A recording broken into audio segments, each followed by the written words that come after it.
Hi everyone, right, today I am going to be stripping down this set of clocks, which I've already started, and resoldering to show you how to resolder and reflow the plug on the back, which is for a Ford Kuga, which causes a lot of common issues.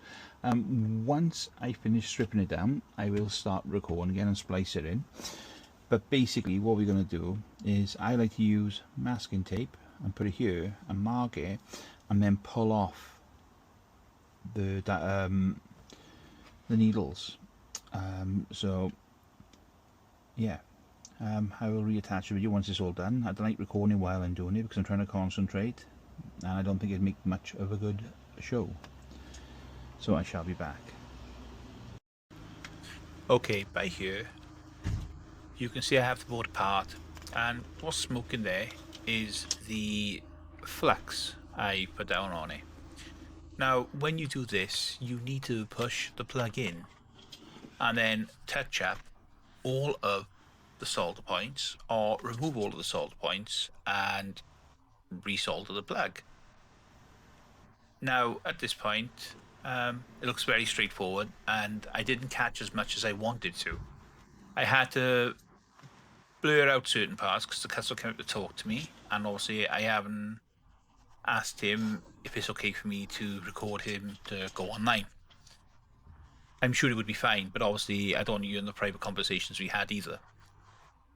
But anyway, as you watch this video through now, you'll just see what I'm doing here. Then it's just put everything back in reverse. You can see in the background some of the stuff I took apart. Like for example, the clock face on top of my laptop. You can see that I put masking tape there, and I put a little line to where it is and where it comes off to. If it comes off on a number, and then I know when I put it back on, to put it back onto that number, then push it back to the marker. The little screen's taken off. That's held in by metal clips on the back. You twist each one and push them through the little hole, and the front cover comes off. Then there's a white plug down with the ribbon strip, and you can put something small on it and lift it up, and you can pull the cable out. Now I tried my best to remove all the audio from this. I do apologise for the person in the back swearing. But as you can see, I'm just going over the joints quite a few times to make sure they're all soldered correctly. And they turned out really well. After all this is done, you basically put the clock back together, put it back in the vehicle, delete all of the error codes, and that's it. It all should be fixed. Now there was one problem, didn't detect the key straight away, but then it did detect the key and then it worked. It was a weird, bizarre situation.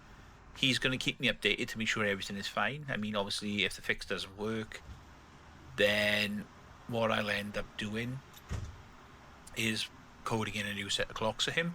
Also, you'll notice what I'm doing here in the video is my soldering tip is curved, and that curvedness lets me do 2 pins at the same time just to make sure it's fluffed up properly, because I like them to be nice.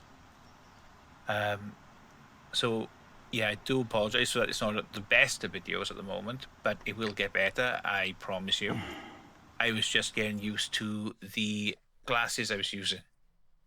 So thank you for watching, and I appreciate it.